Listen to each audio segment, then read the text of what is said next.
What is it like to walk between worlds? What is it like to be a mystic here in this third and fourth dimensional physical life experience on planet Earth? We're going to talk about that and more, tapping into different dimensions. There are many dimensions that we can perceive: the elemental world, the spiritual world, the physical, many dimensions of the physical world. So with the gorgeous Tanis Helliwell back on the show, stay tuned. It's going to be a great show. You got to accentuate the positive. Wow, I feel good. A little bit of feel good goes a long way. You're listening to Karen Swain, teacher of deliberate creation, accentuating the positive, showing you a way to a better life. Accentuating the positive, it's not just fad, it's sanity. Who in their right mind would accentuate anything else? If you feel like that's what you want to do. Hello. Welcome to another show, Accentuating the Positive with Karen Swain, here on the United Public Radio Network and the UFO Paranormal Radio Network. Syndicated radio all over the place. We're reaching, I think we're reaching about 700,000 live listeners. So I want to say hello to whoever you are out there listening. And I've got the wonderful Tanis Helliwell back on the show. Welcome, Tanis. So great to be with you again. Oh, what a treat. What a treat. It's been 3 years, we figured. And, Yes. you know, so much has happened in 3 years, Karen, to both of us. So it's great being here. It has. Let me just share my screen. I've made a web page for Tanis for people that are actually watching on video, and we've had many conversations. This is the conversation we're having today, and there's all Tanis's books. We'll go through the books, but yeah, the last one we had was about the leprechaun story. Was the last conversation, which must have been about 3 years ago. And Good Morning Henry, which is another one of your books, Communicating with the Body Intelligence. Loved that conversation. We've had you in our little group in the Inner Sanctum, and we talked about your book, The Hybrid Souls, and the Elemental Kingdom. So yeah, this is us. This is you on the show, and these are all your fabulous books that you have out. But today we've got Tanis back on the show because you've written your memoir, Life of a Mystic. And I've called this show My Life as a Mystic. For people that don't know Tanis, here's her bio. I'll read it for people listening on radio. So since childhood, Tanis has been seen and heard the elementals, angels, and master teachers in higher dimensions, wanting to assist humanity with spiritual transformation. Tanis started conducting therapy practices specialising in spiritual transformation and led tours and walking pilgrimages to sacred sites for over 20 years. And you can read more about Tanis on this website for people who want to know more of your bio. Let me just stop this. But yeah, you've had an amazing life. We've been chatting before we went live. Oh, let me acknowledge people in the chat. The gorgeous Diane, Shirley, Michelle, hi, Vladdy, all these wonderful people online. Shirley's excited about having you back on the show. She's been with us in the Inner Sanctum when you were there. And yeah, g'day to everybody. G'day, Tanis, Michelle says. G'day from down under. We in Canada, we don't have any good days, but Mish, that's Mish. Yeah, I had to laugh because there's this guy called Ross Coulthart who's leading the UFO disclosure movement. He's on News Nation. He's an Australian. He's actually born in New Zealand, grew up in Australia. I think he's got English background, so he's a bit of a United Nations. But anyway, he always says g'day. And one of the comments was, no matter how hard he tries, he still can't manage to say good day. I thought that was so funny. But yeah, so we're here to discuss your memoir. As I say, Tanis and I have been talking about life, love, and the universe already when we got together before we went live. We've had the show already, haven't we? Dissecting life. We could have had everybody on right from the first minute, I think. Absolutely. we got into some really interesting subjects actually about the sign of the times, and you were talking about Pam Gregory talking about, you know, the end of an era, and I was saying how I feel really finished with this world, and you were saying it's the energy of the ending of an era where you feel finished with one world as we come into another. But let's talk about your bio. Let me bring up the book. Why did you, after writing so many books on different subjects like the body intelligence and the elemental world, you've written a lot around leprechauns and as I say, the elemental worlds. Why did you decide to write your memoir, Life of a Mystic? I started writing this memoir 40 years ago. 40 Yeah. years ago.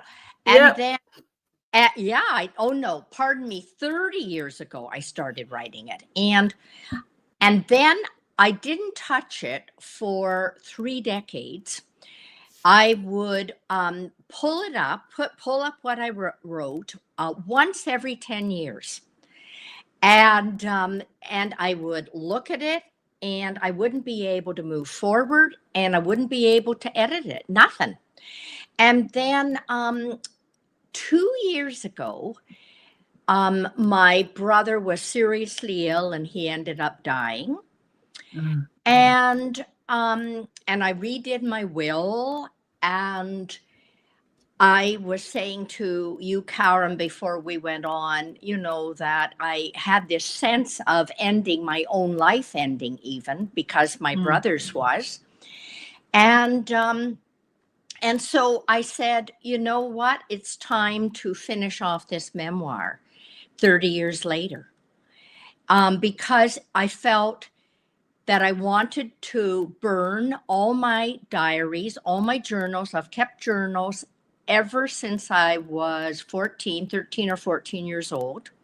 I have boxes of them, and I didn't want anybody to see them. I thought, if I'm going to die, I don't want anybody to open up these and start reading them, because they are private. So in order to burn them all, I better just take the snippets of my life that I want to share and finish off this darn memoir. That's what I did. And then I was burning all my journals. Wow. I know. Wow. I've never kept a journal. I've never been somebody that would keep a journal. And I often think maybe I should have. But what I've found, Tanis, I don't know if it's the same with you, when you tap into infinite intelligence, you can tap into the Akashic, you can tap into all memory, like hypnosis does that. You know, we can go back in our life, in this life, we can go back into past lives, we can go anywhere, really. So if we don a specific frequency, we can retain that information, we can retrieve that information again. And that's how I feel about journals. But yeah, to not write it all down, but burning them, that's pretty wild, to burn all your journals. Well, it depends also what you use a journal for. I agree with you that you can tap into all this stuff. And I did, in writing the memoir, I did tap into all these experiences again. However, when I write a journal, I do it to figure stuff out. So for me, and I'm a really quite private person, and there's a lot of what goes on in my mind that I don't share with anybody. And so my journals would be ways of providing myself with a question and then reflecting on the answer and working out ways to go forward often. Yeah. That's beautiful. Tanis and I were talking before about the new show we've got on the network called Elevate Consciousness, Waking the Quantum Self. And I was saying to someone that, like you, I have chats with my mob. I have thoughts that are just, you know, I'm shown things that are just amazing. And unless I write it down or share it on a show, nobody's ever going to see what I see or hear what I hear. And so elevates an opportunity to share some of those things that go on in my head, because I'm so curious about everything. I'm always asking, how does that work? Tell me about that. Tell me about this. And they give me all this information. I really should write it all down in a book. Maybe I will when I get into my 70s. I'll write it all down in a book.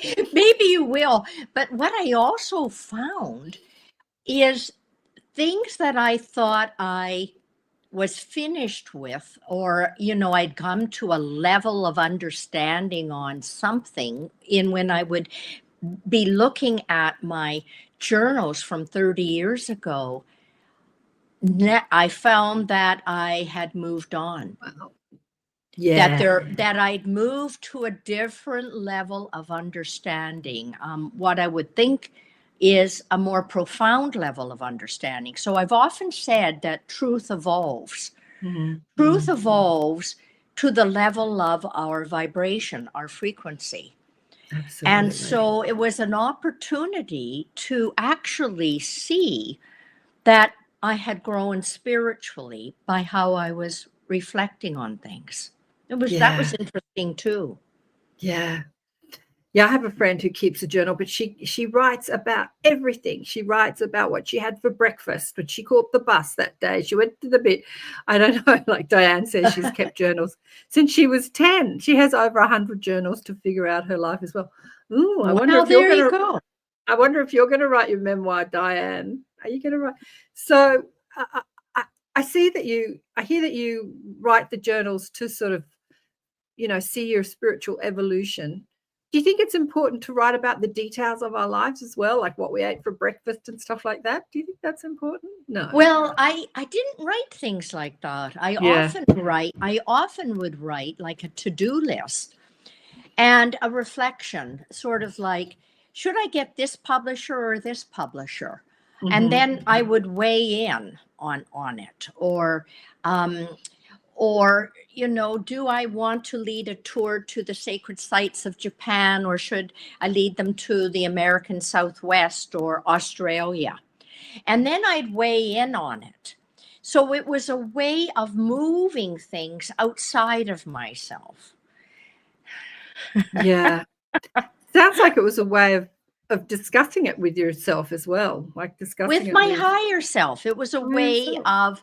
of and I'm a double Libra, Karen, and people say that Libras are indecisive. Well, the real truth about Libras is that they see option 1, 2, 3, 4, 5, 6, 7, and they examine all of them. And then finally they get so disgusted, they just jump and grab one of them. But it's not indecision. It's seeing all the options. You're exactly right. I'm a Libra as well. When you say you're a double Libra, what, your sun and moon is in Libra? Like my sun and rising sign are both in Libra. Okay. That's exactly right. That's exactly what Libras do. Actually, I just get overwhelmed. And, are you a Libra too? Yeah. And then because I see all the options. That's exactly right. It's so right what you said. And when you see all the options, it gets overwhelming. It's like, which one is the best? And and then I just think, just pick one. Just pick one. Stop thinking about it. Yes. Well, writing the journal helps me go through that. Oh, yeah. That's funny. Rather than boring a friend, right? And then you're telling a friend, I'm thinking of, option A, B, C, D, E. And then they get involved and they say, Tanis, I think you should do option C. And then, you think, I've already moved on from C. Now I'm on D, and they're convinced now that you're going to do C. Have you found that too? Yes.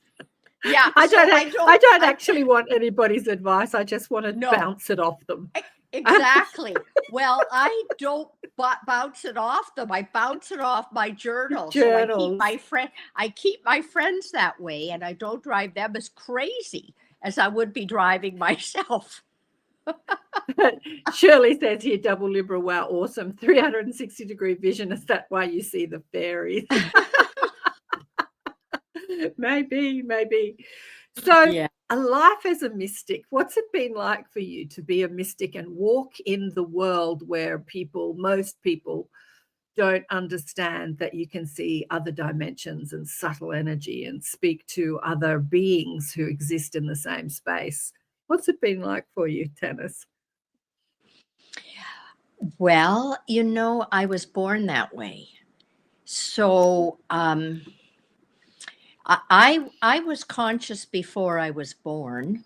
I remember being with the being who was helping me to make a decision about my mother and father and my life. I remember entering my mom's body. I remember hearing everything she was thinking about. I remember being born. I remember, so even after I was born, I was conscious, and and I, and I didn't know that other people lost consciousness. And and I didn't know that other people couldn't hear what others were thinking. I didn't know that others didn't see these other worlds. And when I learned that, when I was still a child, maybe 6 or 7 years old, I said to one little friend, we were walking, there were two friends and me, and we're walking, and one of the girls liked me and the other one didn't. And she used to say nice things to me, and then she used to think bad things about me. And I said to her, why do you do that? Why do you think that and say that? And she was absolutely shocked. And then she really didn't like me. And now my other friend didn't like me. And so that night I went home to my parents, and at the dining room table, I thought, I'm going to try this out. So I thought one thing towards my parents and said something else. And to my horror, I realized they couldn't tell the difference. Wow. So even as a child, I developed my own ethical way of being to only listen to people as deeply as they want to be heard, and only see them as deeply as they want to be seen. Wow. Wow. Yeah, that's so interesting. Only listen to people as deeply as they want to be heard, and only see people. Wow, that's so interesting. I think I came to that same conclusion, but I've never articulated it like that. Yeah. That's so interesting. The exceptions to that, and I have made an exception several times in my life, and it's only with people who have the ability, very powerful people, either spiritually or in an ego sense, that have the ability to influence thousands of people. And then I will go deeper to check them out for their ethics. And in my memoir, I actually wrote about a time when I did this, when I was in my 30s, and I didn't know, I had never studied Buddhism, and I had been taken to see a Tibetan Buddhist monk. And I was upstairs, and he was talking to some other friends that had come with us. And I thought, I was sitting behind him, and I thought, oh, I'm just going to enter his mind just to check him out to see if he's ethical. and he turned around, looked at me, and said, that's interesting, telepathically, and said, that's interesting. You can do that, but don't do it now. And later on that evening, I was at a meditation, and he entered me and started looking all the way around, all my ethics, everything. I followed him all the way around my bodies, my physical, emotional, and mental bodies. And I went up to him afterwards and I said to him, "Did you really do that?" And he said, "Yes." And he said, "You're a teacher." Yeah. Yeah. So, and we became friends. How old were you at the time when that was happened? I was in my middle 30s. Because if you read Tanis's bio, which I haven't read extensively today, you spent a lot of time in the corporate world. Like, even though you knew you were a mystic, for a better word, a psychic, open, remembered, conscious, like, what could we call it? Like, you're conscious of your memory of who you are as telepathic, as an extension of source connected to a higher intelligence. You went into the corporate world and you did a lot of work in the corporate world. Like, you weren't always the spiritual teacher. So when he said you are a teacher, did you know that at the time? No, he meant a spiritual teacher. A spiritual teacher, that's what I meant. Yeah. I started teaching spiritual subjects when I was only 28. And I started leading people in past life regressions, taking them to see before their life why they chose their mother and father. And I actually became, this is all before Shirley MacLaine and before others were doing it. We're going back a long way, 4 decades. And I became very well known. I was on TV, radio, international newspapers. It was phenomenal what happened. I had no idea I was going to become well known for this. And at the same time, I was a corporate consultant since I was 28. And as soon as all of this happened to me in my early 30s, half of my corporate clients fired me because there I was on national radio and TV, regressing announcers to their previous lives. That was it was a real trauma, because I was innocent in some ways. I thought, what's the problem? I said, I don't talk about past lives in our corporate workshops. I said, the reviews are excellent. I've been working with you for 5 years, and why would you fire me? And they said, it's a credibility issue. Oh, wow. Yeah, it was a real learning, Karen, to very painful learning, because, some of these people would become my friends. And it never dawned, because I always knew, because my parents had a hardware store, and which is very concrete, practical, down to earth.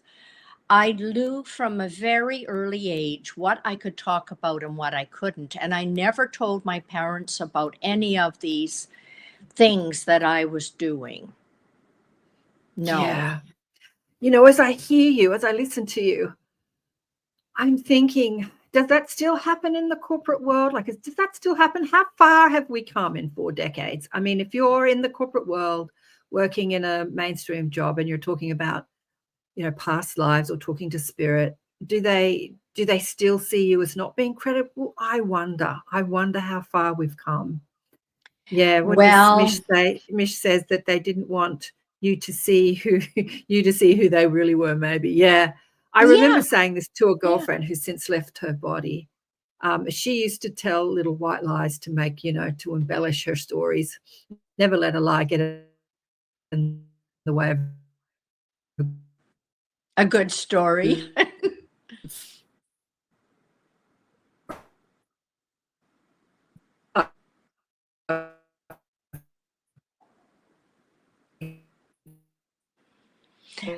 Karen, I don't know what's happened. And I said to her, I know. Froze. I didn't hear you for a while, because you sort of froze on your screen.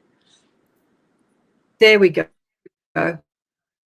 We're back. No, frozen. We had a glitch in the internet that just then. Yeah, breaking up. Yeah, Mish says, yes, we've got internet problems. I don't know what's going on. Breaking up. Sorry about that, everybody. Yep, you froze. Yeah, lots of people telling me I'm frozen. Frozen. But Tanis is not. Must be my internet. Yeah, as I said, there's builders on the outside of the buildings doing lots of things, and they keep messing with the cable, because we've got cable internet. But yeah, I remember telling a girlfriend that I knew everything she thought, and she was terrified. She was terrified to think that I would know her lies. I would know when she was lying. So people are scared of it still, aren't they? People are scared of you.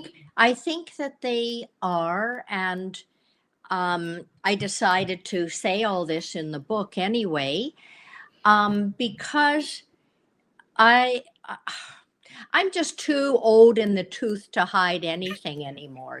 I know what you mean. It's too much energy, and do with it what you like, and I also think that more and more people are going to higher frequencies, Karen, and that they're having breakthroughs into these levels of consciousness, and it is reassuring to them to know that other people are too, and that these other people who are not space cadets. They're actually well-functioning members of our society that can drive a car and pay their bills, and I think that this is reassuring for people now. Well, it's interesting that you say these people are well-functioning members of our society. I think they're highly functional members of our society. They're more functional than your average person who hasn't remembered their own abilities to be able to perceive and tap into subtle energy, different frequencies of energy, thought energy, like telepathy, or different dimensions, have that communion with their spirit guides or their higher self and their soul. Yeah, they're more than normal. They're advanced beings. This is where we're all going, right? This is your way show up. Yeah, this is definitely where we're all going. However, I would put in a little caveat here, and it is that while we're living in this third dimensional physical world, I do think that we have to be successful with the laws of the world, and that this is our foundation. And if we're not grounded, then we are not really able to manifest our full purpose and our full potential. So it's very important to be grounded in this physical world, and then from there use it as a launching pad to work with the higher astral realms, the emotional and the higher mental realms, but that we are meant to be able to manifest down here. I'm thinking of I am a student of Paramahansa Yogananda, who wrote Autobiography of a Yogi. And he manifested an entire organization. He manifested all these books he wrote. He manifested centers all over the States and in India. He was a wonderful manifester. And I think that is the way it is meant to be. We should be able to manifest. Yeah, I see what you mean. You're a student of yoga. I'm a student of his guru, Sri Yukteswar. I saw a past life of me in his ashram as this skinny little Indian man. And I don't remember seeing Yogananda. I don't know if it was before him or after him. Maybe he was in America and I was in India. I don't know. But yeah, Yukteswar was in a past life one of my teachers. Interesting. Me too. Really? Too, Karen. Yes. Maybe that's where we know each other from. This is where we know each other from. And like you, I was a student of his in a long, long life ago in India when I Yeah. also was a man. And I remember that life. But like Sri Yukteswar, my gift is wisdom. And Yogananda's gift is love and devotion, which is my weak area. Oh, really? So Shri, well, yes, you know, we're all Maybe lagging mine in too. something. So, so anyway, my whole life is to learn to be more loving. And I really feel I have achieved learning to be more loving. So in that way, I'm a success story. However, I still am not fully good at devotion. I'm not. Devotion. I'm not good at that. I'm not obedient. I'm not obedient. I've never So, been obedient. But well, there we go.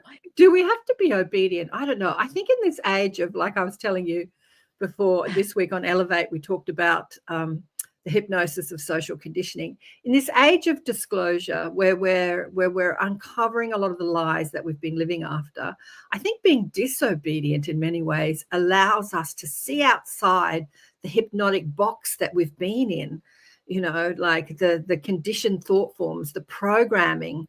And so when you're disobedient, you can break the box of the programming and move outside of it in many ways. Well, I would say that what the gift is being discerning. And if we are discerning, we can see if it's a false ego box that we're asked to go along with, or is it a spiritual law that we're asked to go along with?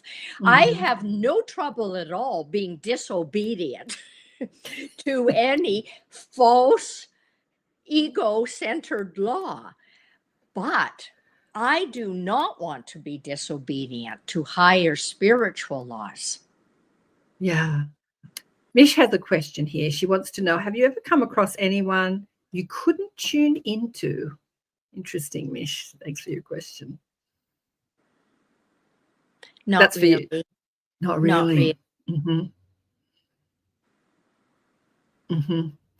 So why do you think that is? Do you think that people could put up their walls and their blocks, but when you have consciousness like you can just see straight through it?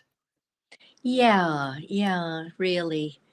Well, like with you, if you were a student of Sri Yukteswar, who is the king of Jnana yoga, so he is all wisdom and discernment. So yes, my discernment is very, very acute. And but yours must be too, Karen. Your discernment. I think so. Sometimes I get a bit lost. But it's interesting. Years ago when I was young and I read the autobiography of a yogi, I remember hating Sri Yukteswar because he was so strict and he didn't portray that lovingness. And Yogananda was so loving and devoted towards him. And I'm like, why do you like this guy so much? He's so strict. That's before I remembered my past life. But yeah, it was interesting. I remember not liking him as the character in the book. I was like, he was so stern and strict and not emotional and loving at all. Yeah. That's interesting because he is very kind to me, which I find very interesting because I know he has this reputation, and I know that Paramahansa Yogananda just talks about it, and I know that that's why Sri Yukteswar never had nearly as many people in his ashram as Paramahansa Yogananda. Right. However, he's always been gentle with me. And I find that interesting. I don't know why. I suppose it's because He knows that I'm giving things my best effort. I am giving it my best effort, even this devotion that is not as well developed. But who do you think we're supposed to be devoted to? What's the devotion thing all about? Who do you, to the source of all, okay, to the higher self, the wisdom source. to the higher God, if you like.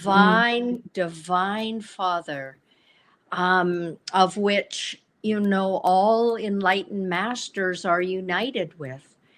So I have a feeling, not just a feeling, but through everything I have read from many sources, that unless I'm now reading the Bhagavad Gita, and from everything, that we may be so advanced in so many ways in our consciousness, but if we are unable to have this incredible devotion in our hearts, where we so fully trust and surrender our lives to spirit, Trust. yes, that we will not attain the final goal, which is union with the divine. Yeah. Oh, that's so important.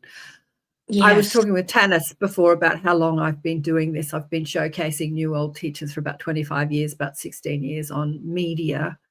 So I've seen a lot of people come and go, and a lot of students come and go. And there are many that tune into the wisdom or the knowledge, and they have that knowledge.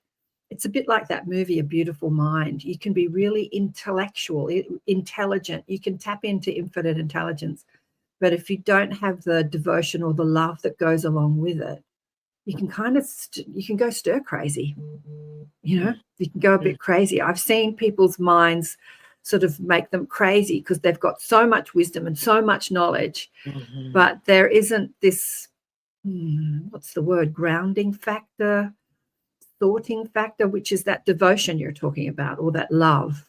Well, it's really to not only think about what we have to change to be more spiritual, it is actually empowering our heart, which will then change all the cells of our body so that we become more devotional. So it goes beyond the mind and the mental processes to an actual yearning which comes from the heart. And this in me still lacks. I'm still lacking this. It doesn't mean that I don't have any of it, Karen, because I have the faith to say the path, which maybe in some lives I didn't. I would lose faith if I didn't see an outward manifestation of my progress. But now I'm not judging it that way. And maybe somehow Sri Yukteswar knows that I'm not judging it based on outward success of staying the path. It is a continual recommitment to developing a greater devotion. Devotion and trust. Yeah, trust in the love of the universe. I think that's a global thing, having that trust, especially because I think one of the biggest thought forms on the planet is the survival thought form. Will I survive? Which is really wrapped up in money. I mean, when you look at a lot of countries, third world countries, there's a lot of poverty and striving and suffering in that respect. And even in the rich Western countries, everyone's striving for more money, more success, to survive, to feed their children, to pay the mortgage, that survival instinct. And when you have that faith and trust and devotion, there's no striving. I think Deepak said it takes you from surviving and striving to thriving. Yeah. Well, and also not even being concerned with the ego need to survive, because Mhm. the ego, I mean, our greatest fear ultimately is our fear of death. Mm. And and our ego, this personality, this particular life I'm leading is going to end. Yours is going to end. All of ours is going to end. And with devotion and total union with the divine, it's knowing that it's only this one little thing that ends. And so there is no death, really. It's really, and we haven't got that in our body, really. Mm. Mm. So we still have this fear of total union with the divine where there is no me anymore. Mhm. And I think it comes down to the fear of death, not just physical death, but the death of whatever we think of as me. Yeah. Mhm. Mhm. Who we Yeah, think we are. Mhm. Yeah. who we think we are, and I'm still going through this, and this is why I'm going to withdraw from the world and meditate more, to giving up doing where I keep on being you know lauded and applauded for for doing, and just work on my inner process of being, um you know realizing this is a thing that has to happen right now. I think a Mhm. lot of people realize that the world is dying as we know it. We talked about it Mhm. before we Mhm. came on, and it is dying. All the old systems, economic, environmental, um, organizational structures, everything is dying. It is collapsing. And there's nothing that happens out there that doesn't happen in here. So it's the collapse of the ego, the collective ego and the personal ego. And so we can either resist this collapse of the ego, or we can surrender to it, cooperate with it, and say, okay, I know I'm not doing great on this, but we're having a serious conversation here, Karen. Yeah. Journey to spirit. What she's saying Mhm. here, it is dying and being reborn at the same time. And Yeah. 100%. I have had a dear friend who is extremely right-brained and sees subtle energy, yet she is also very dyslexic and struggles with communication, Uh-huh. abundance, and being grounded. Yeah, I've got a lot of friends like that. A lot of friends like that. But yeah, you've got to have both sides. Yeah, the dying of the old. Look, we talk about it on these shows, and it's discussed on many sort of spiritual conscious podcasts like this. Yes. But when you look at the news and you look out there in the mainstream world, it doesn't look like that's happening. But what is getting louder is the arguments are getting louder. Do you think that ego death, that collective ego death, there's like a fear that it's going to die, so it gets louder? Do you think that's a Yeah, way of thinking about it? that's very perceptive. Yeah, because if we think of us individually, if we are attached to something Mhm. and we think it's going to be ripped away from us, we become like a child yelling and Resistant. screaming, no, no, give me back my toys. Oh, no, give me back my toys. Yeah. Yeah, and so you're right, it is going to become louder. Yeah.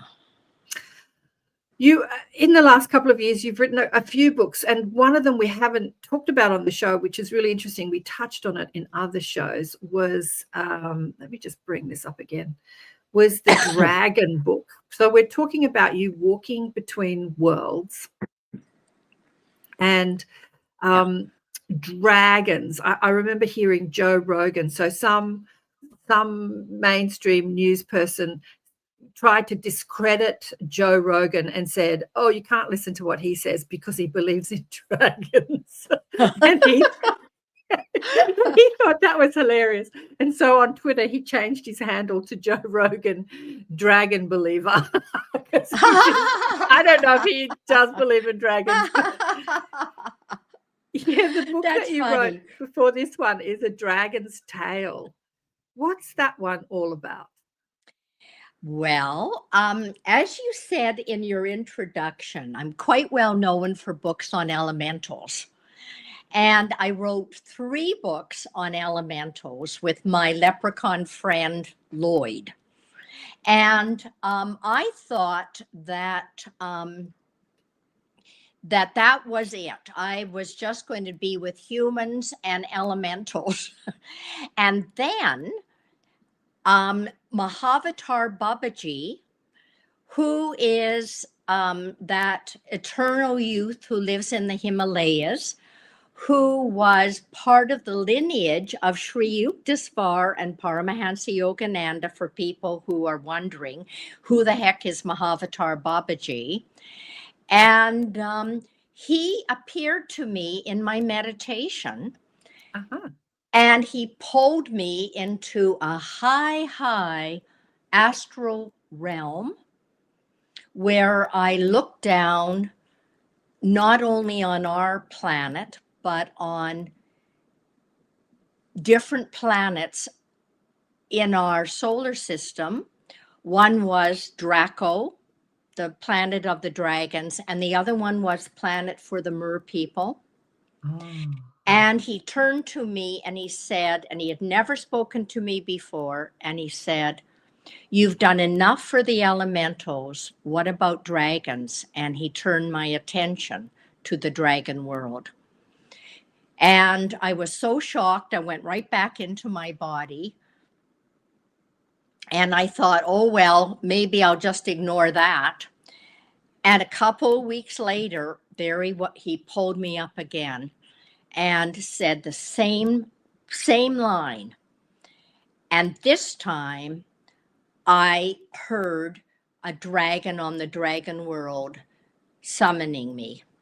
And I remembered that I had had experiences with dragons decades ago, which I had never written about.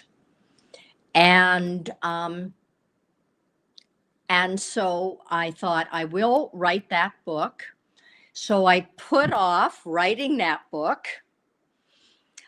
And then that summer, I was in France teaching at an ashram of an enlightened guru friend of mine, her name is Prajna Paramita. And she has an ashram in France, and she wanted me to teach about all these different realms to her students, which is interesting from an enlightened master, who also, by the way, has pictures of Sri Yukteswar on her altar. There you go. And so anyway, I arrived at her ashram. I'd never been there before.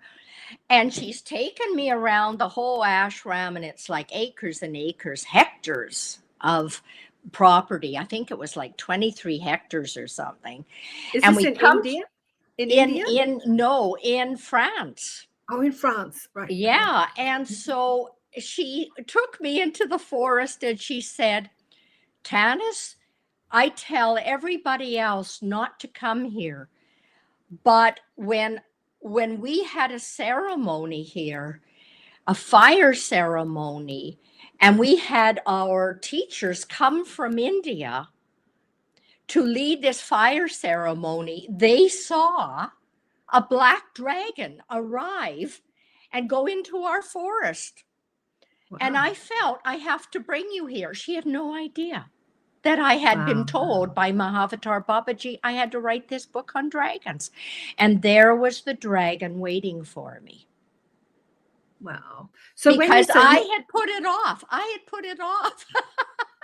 When you said he was waiting for you, he was there in his etheric body. Yes. He wasn't in a physical form. He was there in form. His etheric holographic body. Right.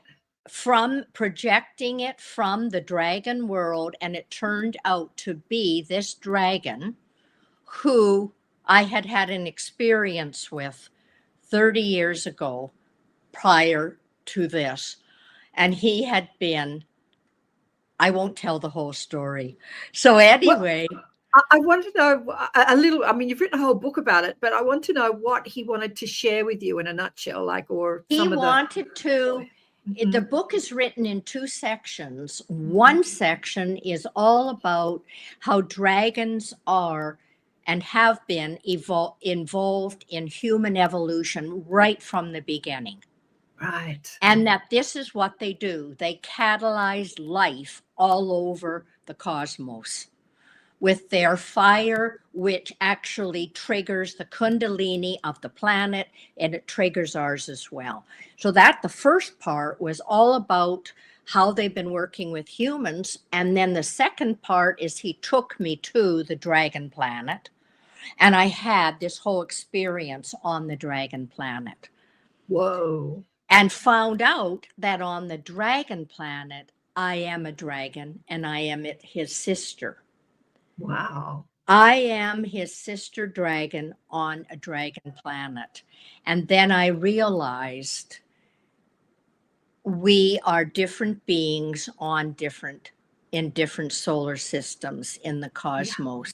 Yeah, we have many different incarnations simultaneously. So are the dragons part of what has been known as the reptilian ET race? Are they No, they're not evil. They're not evil. Not all reptilians are evil. They've got a bad rap, the reptilians. I mean, there are some that are very controlling and some that aren't. But yeah, they're not the evil ones that are supposed to have taken over the monarchy. Yeah, I know. Yeah, the reptilian brain. Mm-hmm. No, they're not those. They're a highly evolved race, higher than the human race. Mm-hmm. They are in the high astral, lower causal. Mm-hmm. They travel in space and time down dragon lines. It's interesting that we call ley lines, which are the electromagnetic lines of our own planet, we call the ley lines dragon lines. Right. And isn't that interesting? Mm-hmm. Very. And the dragon in the Western world has been always demonized, sometimes equated with Satan. And St. George is always trying to kill the dragon. And in the Eastern world, they are the enlightened beings that are beneficent. Yeah. I've discussed dragons many times on the show. I discussed it. Have you ever heard of Penelope Smith? She's classically known as an animal communicator, but she's like you. She's an incredible mystic and seer. And we went into dragons with her. She said, not many people ask me about dragons because everyone wants to talk about their pets, that's her thing. But and with other people, and apparently the dragon realm energy lineage is the same as the angelic realm energy lineage. They come from the same lineage as what we perceive or call angels, helpers of other humanities, or of humanity. Journey to Spirit says, so if we've had an interaction with dragons, like during a healing session, we may be living a simultaneous dragon life. Not necessarily, but maybe. Yeah. Highly probable. Mm-hmm. Yeah, it is. Yeah, I agree with your answer. I'm just going to tell you something very strange because it has to do with my memoir and my brother. Right. So as my brother was dying and I was writing Life of a Mystic, as my brother was dying, I was writing The Dragon's Tale. Okay. Which I wrote in a very short period of time. And my brother And I had already been told that the dragon's name, my brother dragon on the dragon planet, went by Jake. His real name is Jacobus Kinvron, but I nicknamed him Jake. Well, my brother was a born again Christian, really born again, only believed in Jesus being the way. And, he was very fundamental, even though, and he had mystic gifts, but he decided to go that particular way. Absolutely wonderful. And as he got closer and closer to death, he had no idea I was writing a book on dragons. And as he got closer and closer to death, he started speaking about an old friend by the name of Jake, who he worked with 30 or 40 years ago when he actually got the asbestos cancer because they were renovating old houses, and how he was trying to get a hold of Jake and he couldn't get a hold of him. And then when my brother died, he actually was dying in the hospital. And my nephews, one of them is a born again Christian worship minister, and they were singing hymns to my brother. And my brother had not relaxed, although he was totally conscious. And then they remembered that my brother's favorite song was Puff the Magic Dragon. And my nephew started singing that song to my brother, and that's when my brother died. Wow. And then I realized my brother in this life was Jake in another life. And that is why I know. That is why I was writing The Dragon's Tale. That's why it was Jake. That's why my brother was trying to get a hold of a Jake. Unbelievable, Karen. Isn't that unbelievable? Yeah, absolutely. I know. The synchronicities. I think that when we reemerge back to the infinite intelligence and we leave the river of oblivion or the veil of forgetfulness or whatever, so many things will be revealed like that. It can be accessible from this dimension, from this body, but it's all accessible once we reemerge. All those synchronicities, connections, all the connections. Yeah, all the connections. What does Mish say here in Australia? Sometimes mother-in-laws are also known as dragons. That's hilarious. Oh, dear. You're hilarious, Mish. Yeah, thank you for sharing that. Yeah, she says thank you for sharing that. Absolutely. Yeah, lots of wows and awes. Beautiful, beautiful. Let me do a station ID break. Where are we? I'll play my little thing here so people know. Here we go. You're listening to ATP Media, Awakening and Expanding Consciousness with Karen Swain on the United Public Radio Network and the UFO Paranormal Radio Network on 107.7 FM and 105.3 FM. Syndicated radio hitting about 120 countries and streaming on 8 platforms. And my guest today is Tanis Helliwell, a Canadian mystic. Lots of love from Canada today. Sherry's tuned in and said love from Canada, who has written her memoir. Let me go back to, here we go. I'm going to bring it up here. Life of a Mystic that we're talking about today. But you've written so many other books. We've been discussing The Dragon's Tale, which was the book before this. And yeah, any other stories you'd like to share with people from your latest book, Life as a Mystic? Oh, God.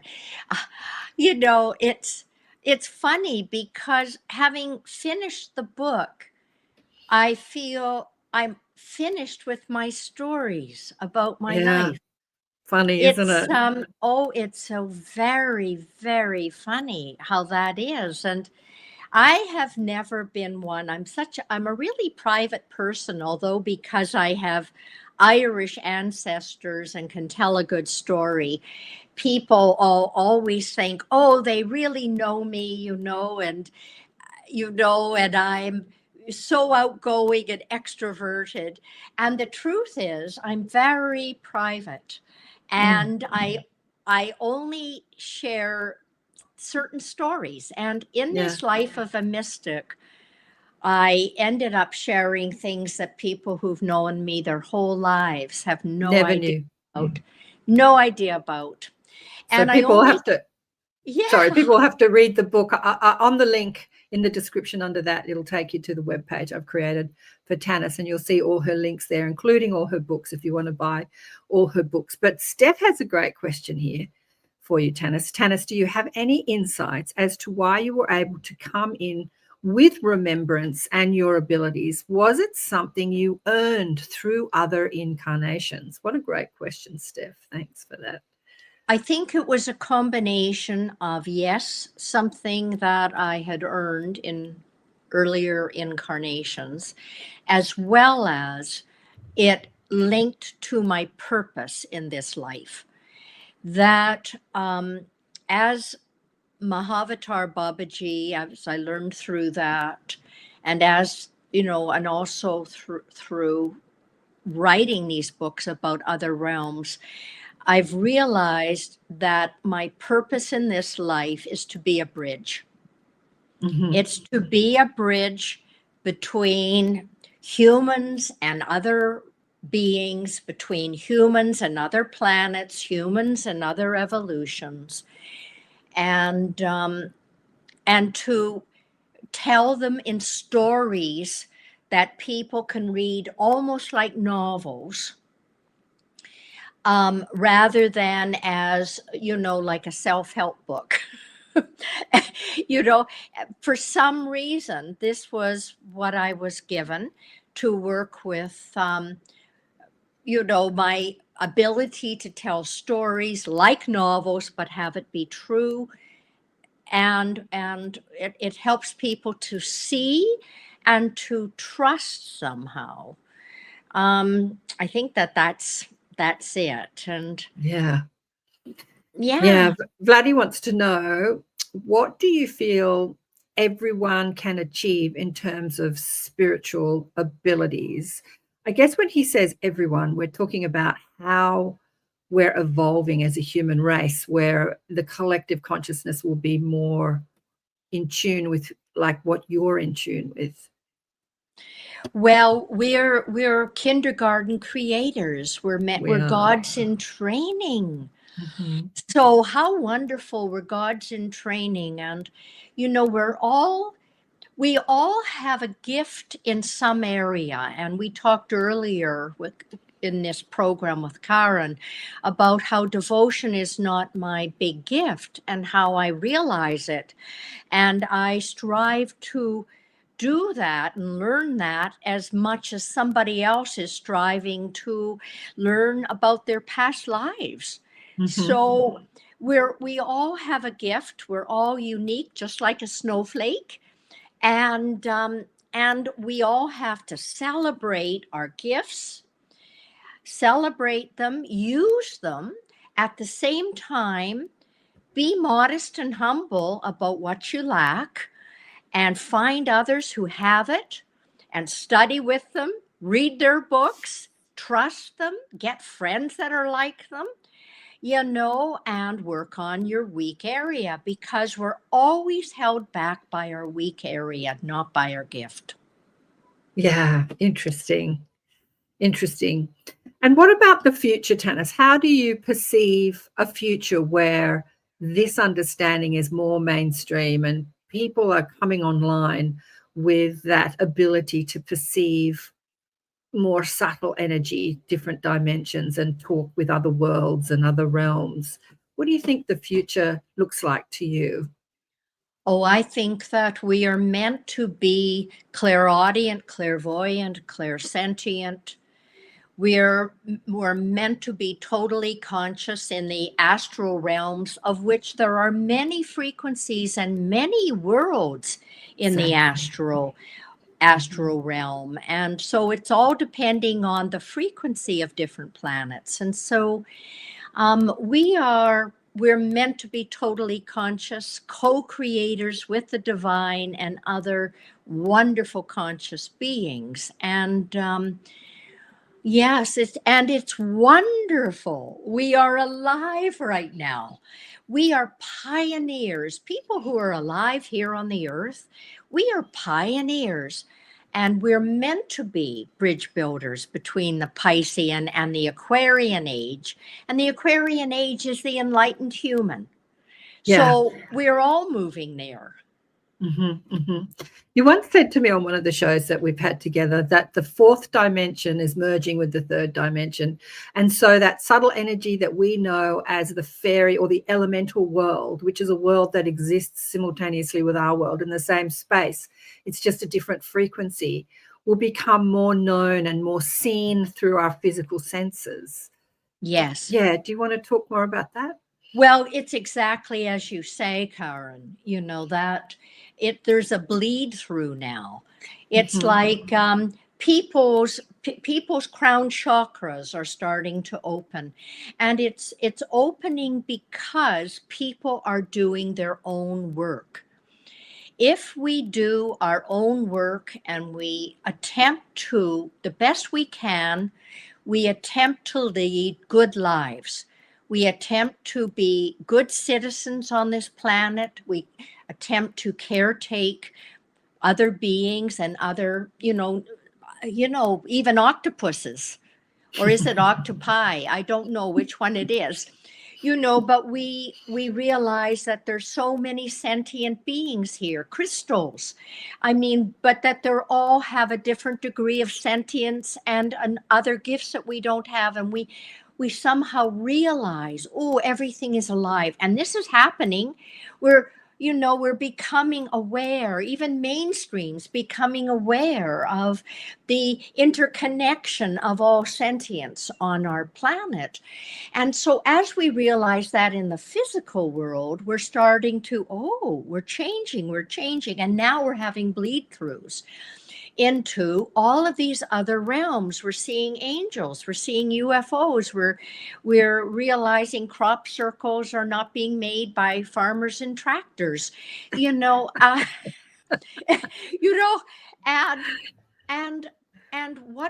this is an organic process.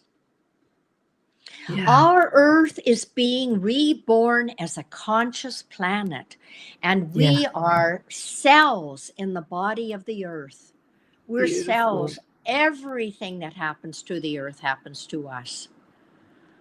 That's beautiful. That's a soundbite. Our Earth is being reborn as a conscious, what did you say, entity? Conscious planet. As a conscious planet. And our sun is also going through a quantum leap in consciousness. Right. It's not just our planet. Our whole solar system is going up. The whole solar system. Yeah. We're all evolving. Journey to Spirit says here, how do we cultivate a relationship with the elementals around us and where we live? Very well said, yeah. What it's like, what are you doing now to cultivate a relationship with elementals? They live off our energy. So if we love the natural world and we walk through our forests and our fields and our oceans and we praise them and we say, thank you so much for creating so much beauty that the elementals have created in this natural world, because they're elementals of water and air and fire and earth. And we say, thank you. This is food that they're eating, and they grow stronger. And so by our praise, our gratitude, and our efforts to grow organic vegetables, our efforts to replant forests and not cut down old growth forests, by our efforts to clean up our waste in the water and not pollute our water, by our efforts, we will come closer and closer to the elemental world. They will become more visible to us. And we have a body elemental that built the body. I know. I love that It's conversation. not just out there, it's here. I love that conversation with you. What's the book called? Hello, Henry? No, hang on. Yeah, Good Morning, Henry. Good Morning, Henry. That's right. I often talk about you speaking to the body intelligence or the body elemental, because I work with the body intelligence as well. Why isn't that adding to the stage? Oh, I don't know. My tech is not working that well today. Yeah, and you called your body intelligence Henry. Good morning, Henry. And I think that, or I remember you saying that you've identified it as what has been called, was it the Holy Spirit? The Holy You Spirit? are right. You have a wonderful memory, Karen, of conversations. I do when it's you, Tanis. I tell you what, 4 I remember years ago. you say. Yes, yes. Our body elemental, I mean, Rudolf Steiner called it the body elemental because it builds the body form. And I called it the body intelligence or the body soul. And it is actually the same as the Holy Spirit. Because if you think of the Trinity, it's the God the Father, God the Son, Christ, or all Christed beings. It's not just Jesus the Christ. It's Bhagavan Krishna. It's the Christ. So our Trinity is God the Father, God the Christ, and God the Holy Spirit. And the Holy Spirit is the same as the Divine Mother. The Holy Spirit and the Divine Mother creates all form in our cosmos, not just our planet, in the cosmos. So I mean, I didn't get to that till 2/3 of the way through the book, because I was talking to Henry, the body elemental, and I was feeling comfortable. And then finally I said, who are you really?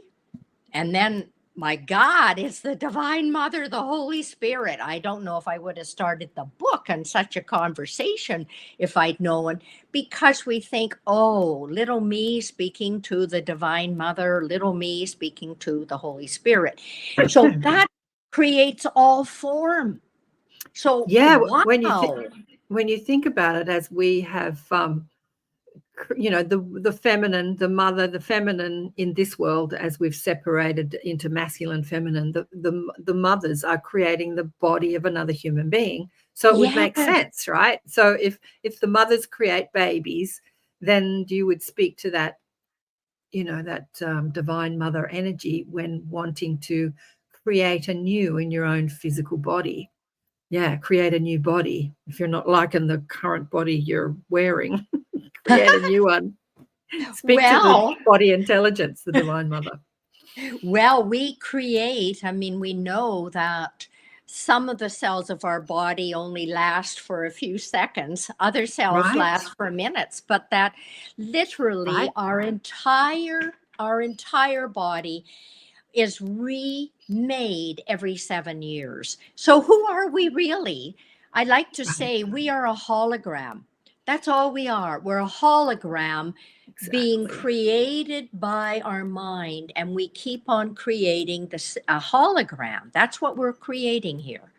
Absolutely. We're not the same person we were 7 years ago or 14 years ago. 2 years. I remember Deepak Chopra talking about this years ago. I thought it was every 2 years, every cell in your body has been renewed. As far as I know, it's 7. Could be 7. But yeah. But it doesn't mean that most of our cells only. I know this. I think the skin is every couple of weeks. That's right. It is. That is very fast. And different organs have different times too. Liver cells renew I don't know what the times are. Kidney cells, pancreas cells, intestine, skin, blood cells. Like blood is dying all the time, renewing. I think blood all the time. All the time. It's fast. Yeah. But it's so interesting because we create an imagery, an imprint, a mental imprint, which when the body is recreating, it takes on that stamp, that imprint, and it recreates in that imprint. Yes. So how do we change the imprint? Because I have been talking to my guides about this for ages, and I've done it with healing, but I haven't done it too much with aging or even the body image that I'm carrying, like weight. They've talked to me about this, just see yourself differently. So we look in the mirror and that recreates the imprint instead of, I think that I should get rid of all the mirrors in my house. How do we recreate the imprint so that the body intelligent falls in line with a new imprint? Well, I think it's a combination of destiny and what we are allowed to change. Right. Like, if it is our destiny, our soul destiny, we can work with the body elemental to heal everything. Right. Everything. And there are people who do. They have terminal cancer, and then what is it, Anita Moriani, or I don't know how you pronounce her Anita name. Morjani. Marjani, yeah. Morjani, And she was dying, and Mhm. days from death. And then, she's miraculously healed from cancer. And so we know that this can happen. We also know that people can live without food, without water. There have been so many examples, even in our own time, of people doing this, fully functioning, no food, no water. So we know if it is our soul destiny, we can do all this. Mhm. So it's the soul destiny of some people at this time to be doing it. And it may not be the soul destiny of some of us to heal this thing. Or I think of it as when we have the body elemental creating this form, just like as if I were an oak tree or you were an oak tree.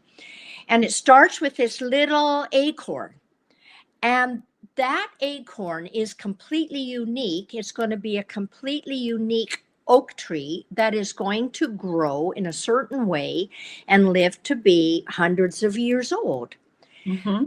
And so we know that at this particular time, whatever our acorn is, it gets old. It gets old. It is going to die like an old tree.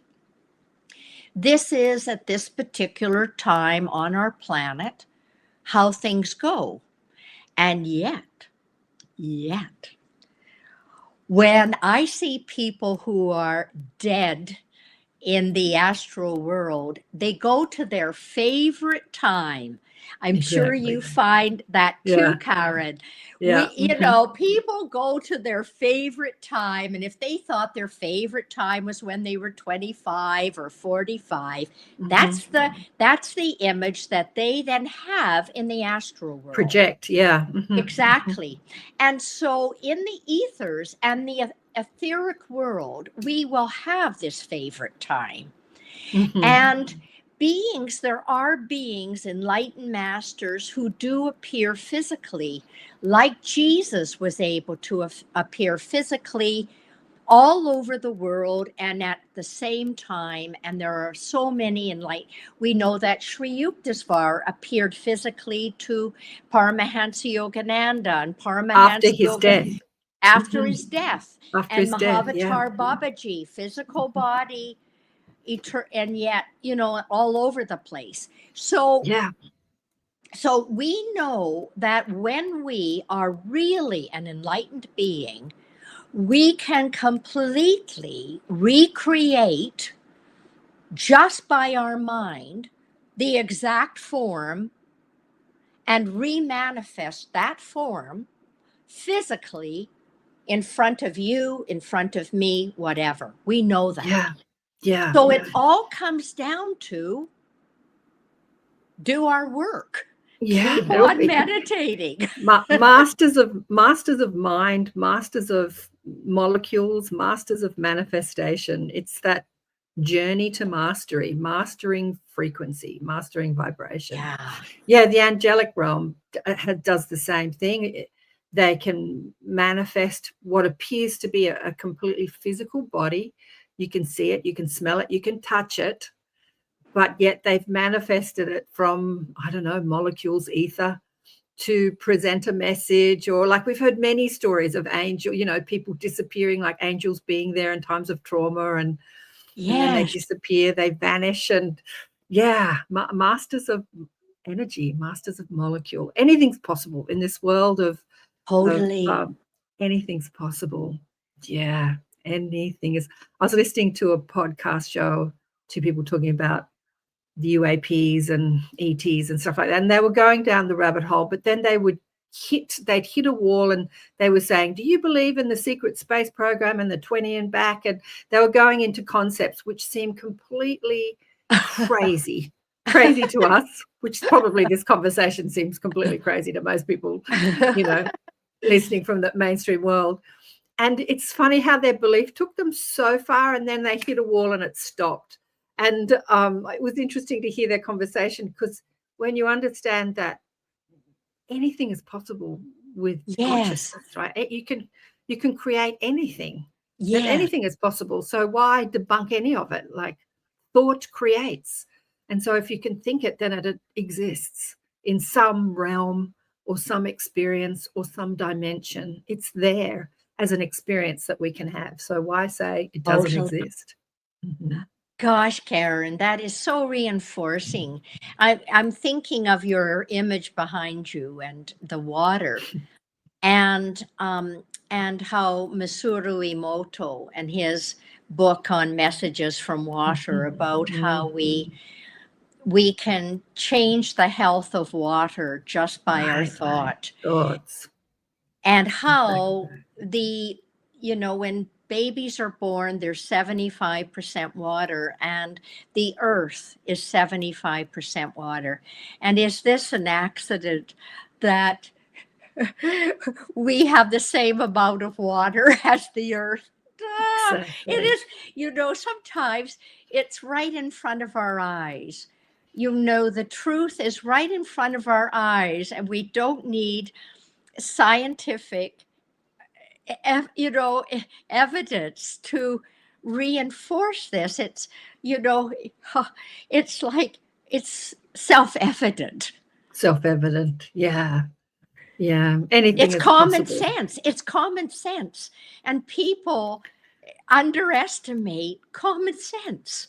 I agree. I used to call my spiritual guidance, before I understood that I was being spoken to, I just used to call it common sense, because it made a lot of common sense. It made sense to me. Oh yeah, that makes sense. And now I understand that it was like higher intelligence talking to me. So now I attribute it to what I call the mob. But yeah, it's common sense. It just makes a lot of sense. Yeah. But getting back to what you were saying, no, I've dropped out of my head, or something I was going to say.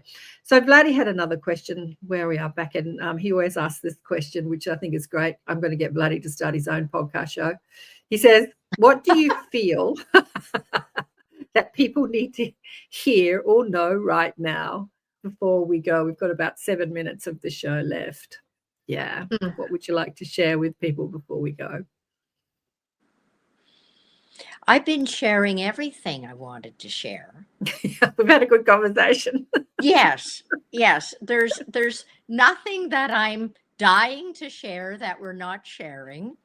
I think that this is, what, Karen, we'll get to whatever the question is in a minute, but you know what it is? If you're totally in the present moment and you don't have an agenda, right? Then you're totally in the present moment, and you are sharing. You're so engaged in the conversation that you are sharing exactly what you want to share. Yeah. Well, can I share with people what you said to me, but speaking of the sea, what you said to me before we went live? Can I share with people about the next book? The possible next book. Yeah, so Tanis was saying that she was thinking about writing about the mer people. Oh, I think I'd love that book. Yeah, I know I've been a mer person. I always say to people, I'm a beached whale when I'm on the beach. Just roll me back into the ocean. But yeah, the mer people.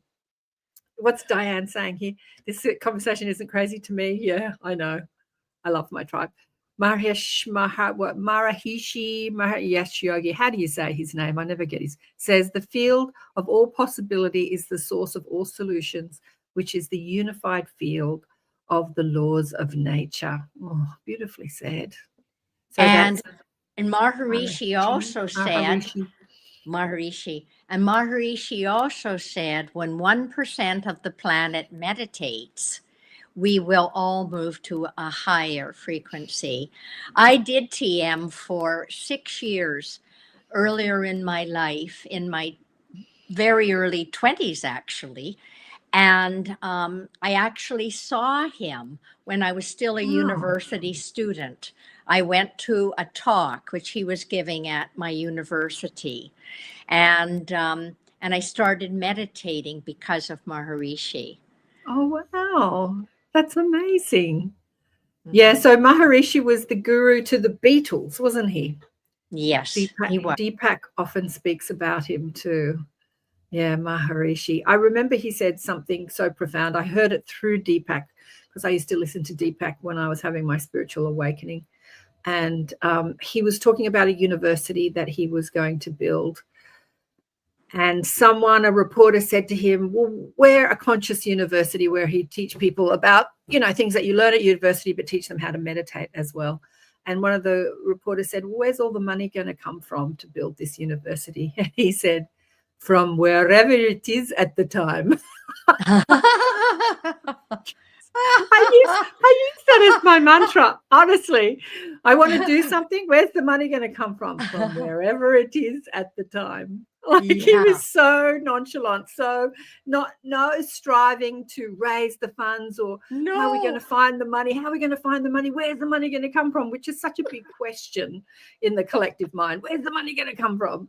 From wherever it is. Like abundance is there. Just tap into it wherever it is at the time. Tap into the abundance of, look at nature. Nature never says, bring me more money so I can grow a bigger tree. It just grows. Just taps into the abundance of nature and it just does what it wants to do, right? Yeah, that's beautiful. Maharishi, yeah. Just manifest a new car. What's Diane saying here? Yes, I just manifested a new car on unemployment. Yay, Diane! Diane, I think retired recently. She was. We've got a couple of Dianes that were both school teachers, and that are retired school teachers. Yeah. Oh, Tanis, what an enlightened and beautiful conversation. Let me just remind people about all your books and so she's got a few, Tanis has got a few, share screen, few websites, but she said you're going to consolidate the websites into one website, which is tanishelliwell.com, right? Where's that website? That's correct. Yeah, that's correct. Helliwell.com, but you've also had the spiritual transformational courses. So the other websites are all going to go into the Tanis Helliwell, and I've got your YouTube and Facebook links and stuff there.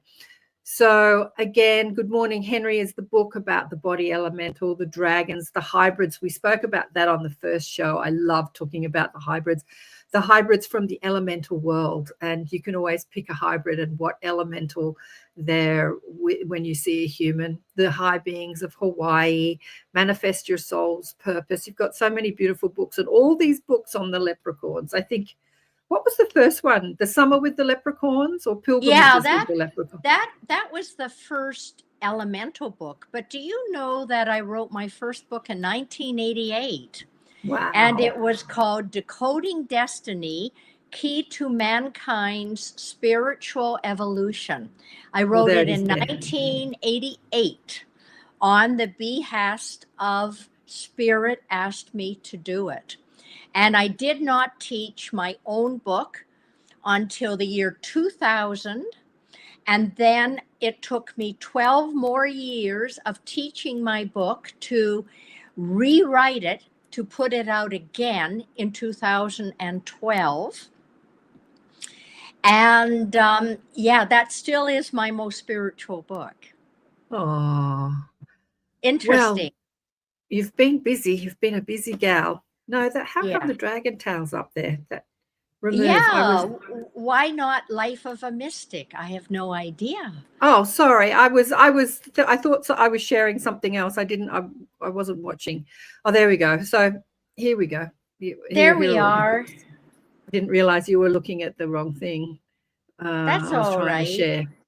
Yeah, they're all Tanis as well. I've got them all on the a web page that I've created for Tanis if you want to buy any of her Thanks. books Thanks through so much. and listen to the other shows as well that we had. I love the hybrids one. That was so fascinating. One of the reasons you like the hybrid one is we talked about the mer people and the dragons and the whales. The whales and the dolphins. I mean, those are 22 of the different kinds of beings that are evolving on this planet. So yeah. So just bought The Dragon's Tail. Someone's just bought one of your books already. Definitely triggering. Yeah, they're loving the dragons. Heidi's loving the dragons. Thank you. I haven't read the latest book, Life of a Mystic, but I reckon that is a must read, Life of a Mystic, because as you say, you've shared a lot of things that you wouldn't have normally shared with people. A lot of secrets have been revealed, and you burnt all your diaries. Dying one, it's been so beautiful. Oh, we've run out of time. It's been wonderful. For coming back on the show. Karen. Thank you, Karen. And thanks for everybody. Thanks, Heidi. Gratitude, beautiful souls. She says, thanks, everyone. Thank you. Thank you, everyone. She's got the leprechaun story and she loved it. Thanks, everyone. And enjoy the other programs coming up on the United Public Radio Network and the UFO Paranormal Radio. Catch you next time. Remember to tune in to Elevate. We're talking about the magic of gratitude and appreciation as you've got your Thanksgiving coming up in the US. I know that Canada has it way earlier, but we don't classically do Thanksgiving. But the power of gratitude and appreciation coming up on Elevate this week. Big love to you all. Bye for now.